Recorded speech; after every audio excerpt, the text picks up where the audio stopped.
ஆந்திராவிலிருந்து கோவை தனியார் பள்ளிக்கு யோகா சொல்லிக் கொடுக்க வந்த ஈஷா யோகா மையத்தின் பள்ளி மாணவன் தண்ணீர் குழாயிலிருந்து மின்சாரம் தாக்கி உயிரிழந்தார்.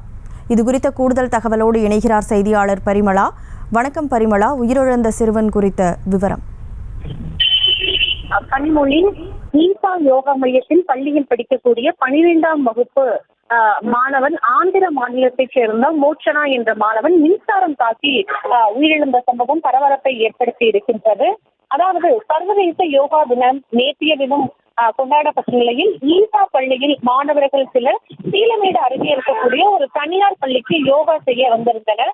6 பேர் கொண்ட குழுவினர் ஈஷா யோகா மையத்திலிருந்து சீலமேடில் இருக்கக்கூடிய தனியார் பள்ளிக்கு வந்திருந்த நிலையில் யோகா நிகழ்ச்சி முடிந்த பிறகு சபரிபாளையம் பகுதியில் இருக்கக்கூடிய ஜிபி ரெசிடென்சி பகுதியில் ஈஷா மையம் வாடகைக்கு எடுத்துள்ள மையத்துக்கு ஓய்விற்காக 6 பேர் கொண்ட குழுவினரும் சென்றிருக்கின்றனர். இந்த நிலையில் அங்கு எதிர்பாராத விதமாக தண்ணீர் பைப்பில் இருந்து மின்சாரம் பாய்ந்ததில் ஆந்திராவை சேர்ந்த மாணவன் மோட்சனா என்ற மாணவன் உயிரிழந்திருக்கிறார். உடனடியாக அவரது உடலை இஎஸ்ஐ மருத்துவமனையில் பிரேத பரிசோதனைக்காக போலீசார் அனுப்பி வைத்துள்ளனர். மேலும் பெற்றோர்கள் ஆந்திராவிலிருந்து வந்து கொண்டுள்ளனர். இச்சம்பவம் தொடர்பாக சீலமேடு போலீசார் தொடர் விசாரணையும் மேற்கொண்டு வருகின்றனர். இந்த நிலையில் ஈஷா தரப்பிலும் முழக்கம் அளிக்கப்பட்டுள்ளது.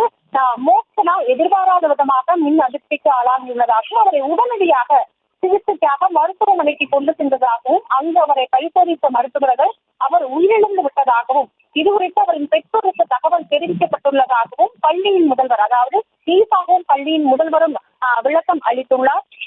இருப்பினும் தண்ணீர் பைப்பில் மின்சாரம் பாய்ந்து மாணவன் உயிரிழந்த சம்பவம் கோவையில் பரபரப்பை ஏற்படுத்தி இருக்கிறது. கனிமொழி, தகவல்களுக்கு நன்றி பரிமளா. செய்திகளை உடனுக்குடனும் துல்லியமாகவும் தெரிந்து கொள்ள சப்ஸ்கிரைப் பண்ணுங்க.